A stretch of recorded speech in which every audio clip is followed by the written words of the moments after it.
A blessed day to everyone. Kumusta na po kayo? Ngayon po muli ay nais kong mag-share sa inyo ng isang Word of God. At dito po sa ating pag-uusapan, ipapakita po sa atin ng Panginoon kung bakit kailangan natin na mahiwalay, kung bakit kailangan natin na ma-separate doon sa mga hindi pa nananampalataya sa Kanya. At ating pong pagbulay-bulayan ang ating pag-aaralan sa hapon na ito. Matatagpuan po natin ang scripture na ito dito sa 2 Corinthians chapter 6 verse 14. At babasahin ko po ito sa Tagalog. So sabi po dito, huwag kayong makisama sa mga di sumasampalataya. Maaari bang magsama ang katwiran at ang kalikuan? O kaya'y ang liwanag at ang kadiliman? So ituloy po natin, no? Maaari bang magkasundo si Kristo at si Belial? Ano ang kaugnayan ng nananampalataya sa di nananampalataya?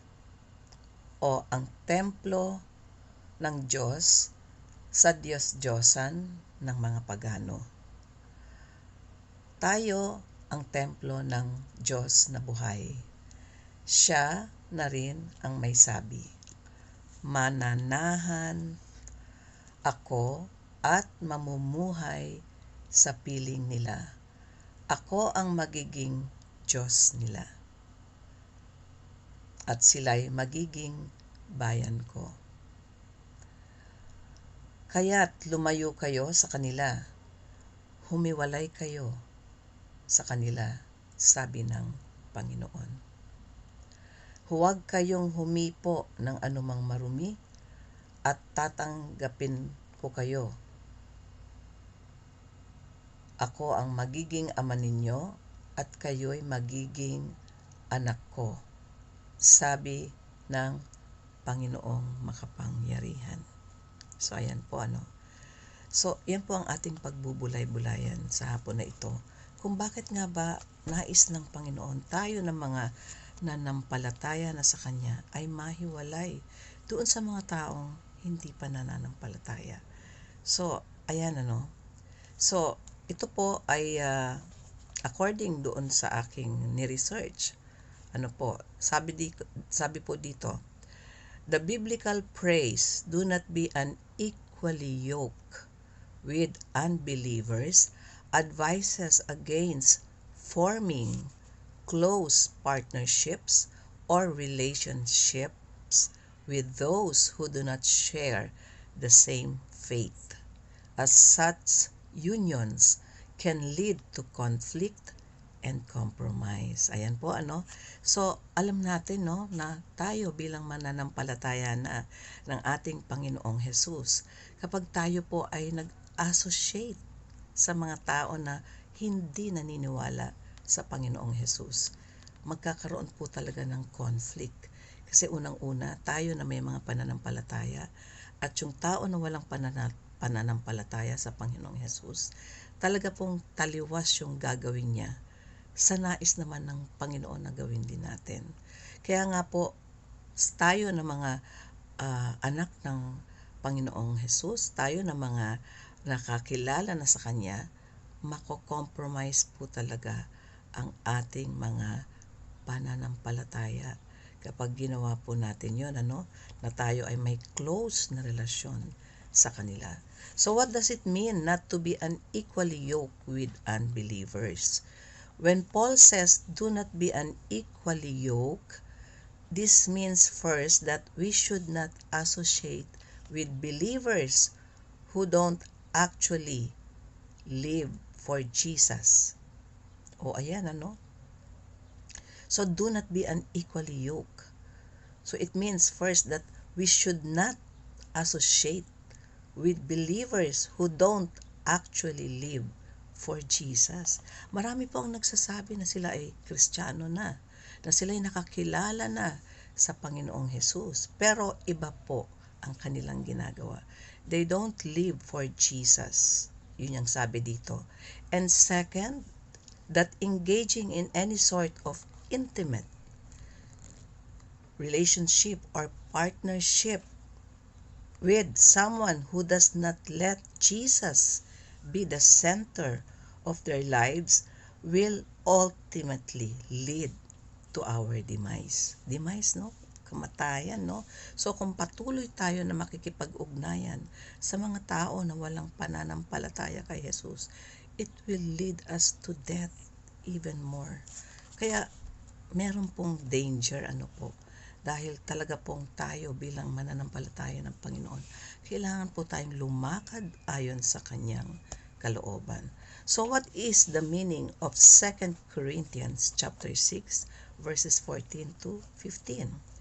In 2 Corinthians, Paul seems to be talking about a deeper spiritual reality, advising God's people to be wary of yoking with people who serve lawlessness, darkness, idol worship, and Satan himself.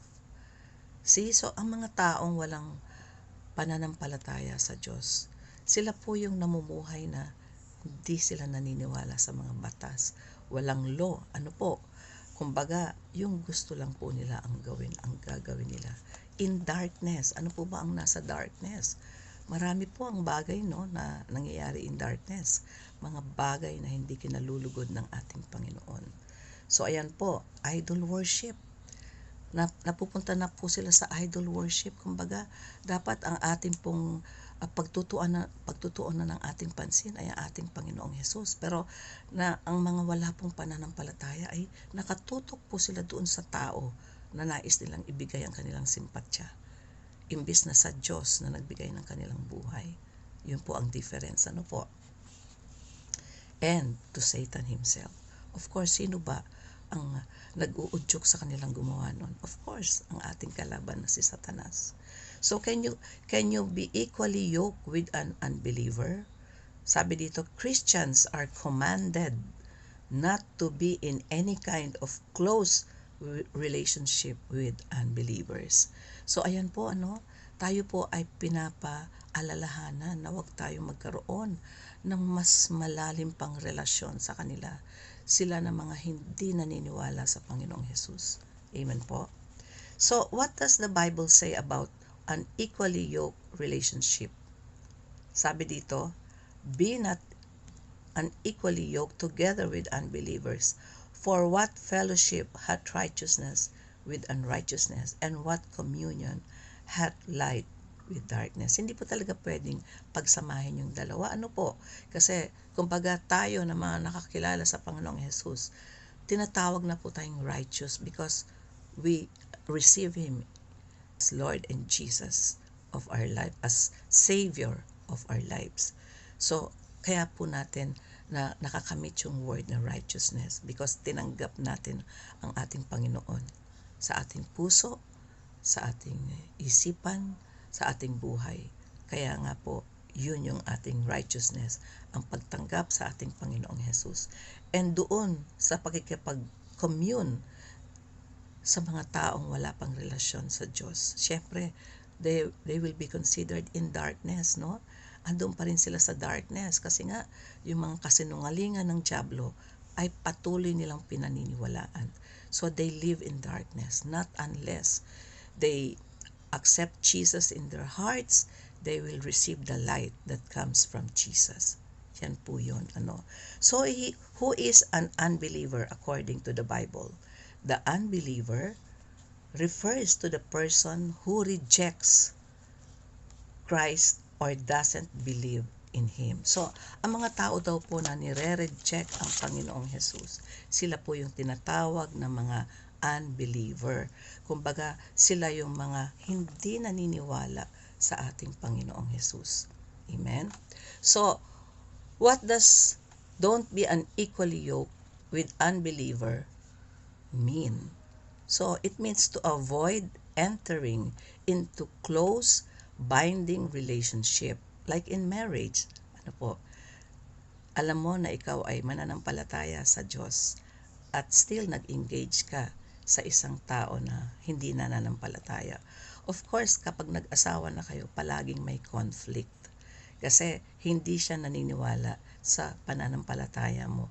So, andoon yung laging magulo kasi nga hindi mo siya masama sa simbahan mo dahil nga hindi siya naniniwala sa Diyos mo. So, yun po yung danger doon. Kaya nga kapag tayo nakakilala na sa Panginoong Hesus, pag-pray natin ng yung ating pong makakasama sa buhay ay tunay nga na mananampalataya ng ating Diyos, ng ating Panginoong Hesus. So, or even sa mga business partnership, no? Kapag ang kapartner mo ay tunay nga na walang Diyos, sabihin na natin, hindi siya believer ng ating Panginoong Hesus.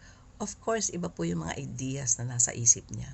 At tayo naman ng mga nananampalataya, iba rin yung mga ideas na binibigay ng Lord sa ating isipan. Kaya doon po nagkakaroon ng conflict, ano po, na hindi po magiging fruitful ang ating business venture dahil sa ganong kaparaanan. Okay? So with those who have different core values and beliefs, as such partnerships can lead to conflict or compromise. Yan po. Kaya po, talaga naman po kailangan po magkaroon tayo ng wisdom from the Lord. How we can engage in a way na please po ang ating Panginoon. Amen. So what does yoke stand for? Okay. So in the Old Testament, yoke typically means oppression. Yan po yan. And slavery. For example, yung mga Israelita noong unang panahon, they were slaves by the Egyptians. So, humihingi sila ng awa sa Diyos na sana i-rescue na sila. Kasi kailangan po nila masave. At pinakinggan po ng Panginoon yung kanilang plea. Kaya nga po, sinend si Moses, para po sila ay kunin doon sa lugar na kanilang pinagsisilbihan, yung Pharaoh. Okay? And that is the thing that will happen if people will cry out to God. The Lord will rescue and deliver them from their situation, from their slavery. So, ano pa po? Sabi dito, what is the difference between a believer and an unbeliever? Ito po, no? So, the believer puts all his faith, all his hope, all his trust in the person of Christ and in the promises of Scripture. So, kung ano po yung mga sinasabi ng ating Diyos sa kanyang salita, doon po tayo naniniwala. Tayo po ng mga nanampalataya sa Panginoong Hesus. We put our hope and trust in the Lord. Amen? Pero, tingnan nyo po yung mga unbeliever. They put their trust in Himself. Sa kanyang sarili lang niya, ibinibigay ang pagtitiwala niya. Or in this world, or in the fruitless philosophies of man-made religion and scoffs at the authority of God's Word.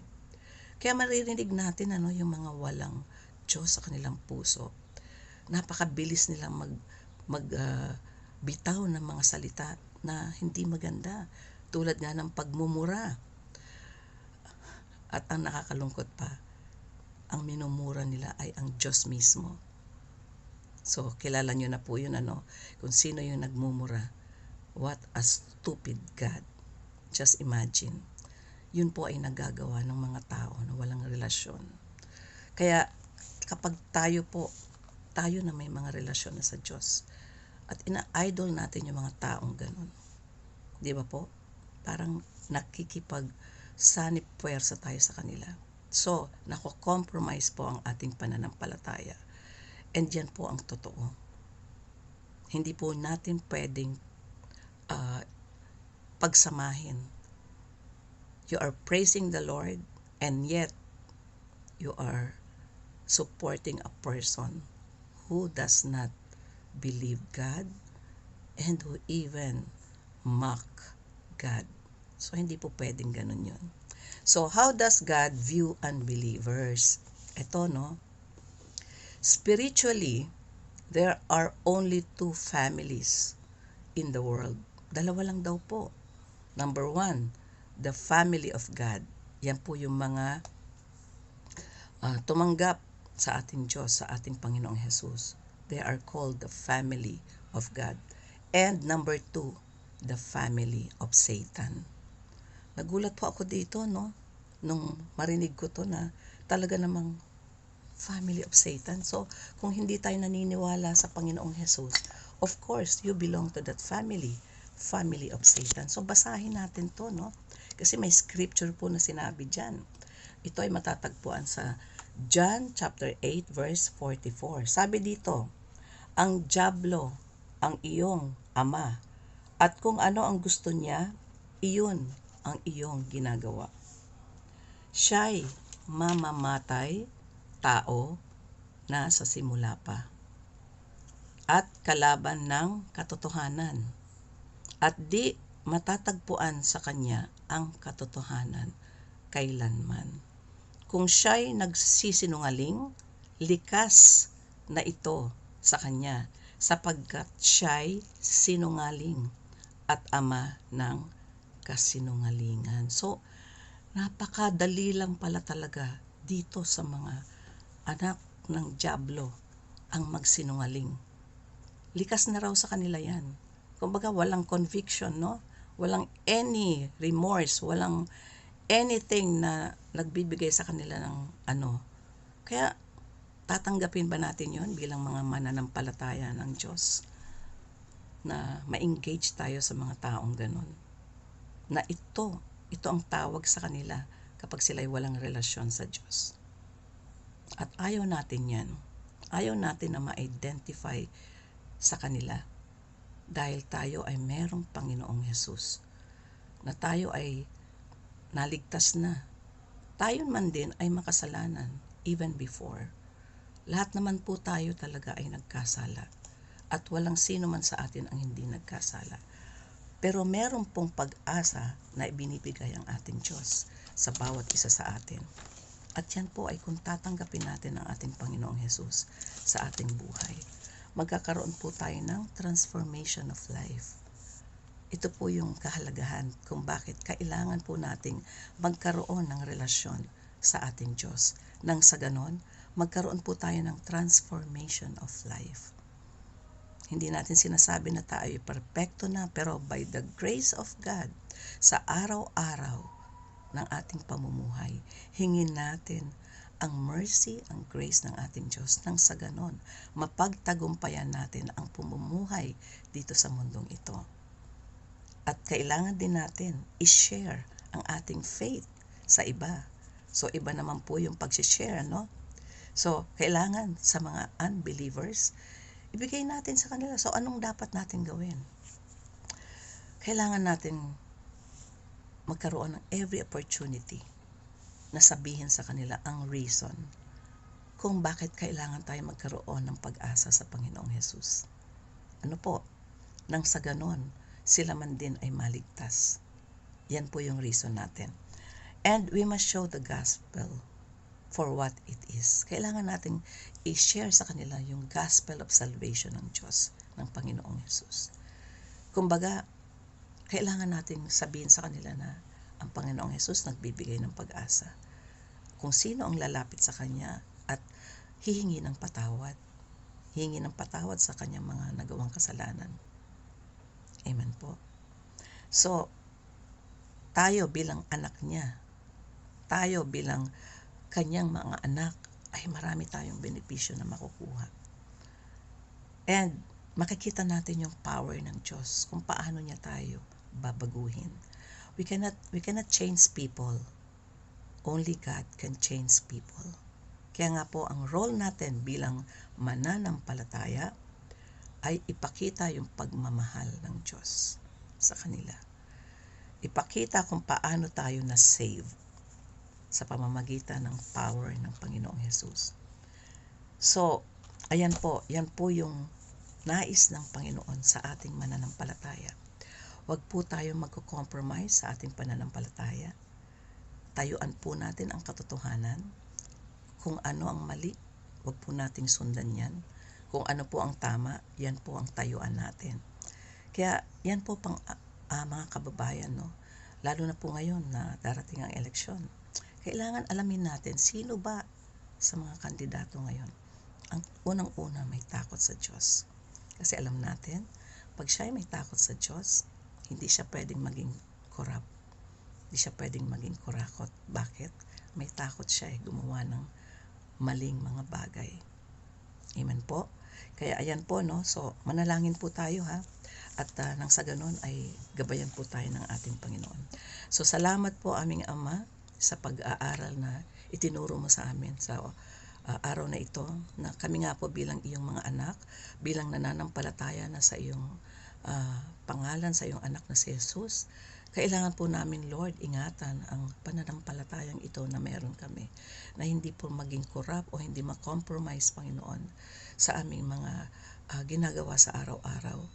At hayaan mo, Lord, na kami po ay maging ilaw din po sa mga tao na nasa darkness, nasa kadiliman, nang sa ganon sila man din, aming Ama, ay magkaroon ng pag-asa, na sila, Lord, ay magkaroon ng liwanag, Panginoon, na ang liwanag na yan ay through your Son, Jesus Christ, our Lord. So, dalangin namin sa oras na ito, lalo na po sa mga wala pang relasyon sa iyo. Hipuin mo nga po sila, Panginoon, at nang sa ganon, sila man din ay makasumpong ng kaligtasan na nagmumula sa iyo, aming Panginoong Jesus. So, salamat po ng marami, sa iyo lamang po ang pinakamataas na papuri at pagsamba. Ito ang aming dalangin sa makapangyarihang pangalan ng iyong anak na si Jesus. Amen and amen. So, a blessed day everyone, and to God be all the glory. Amen.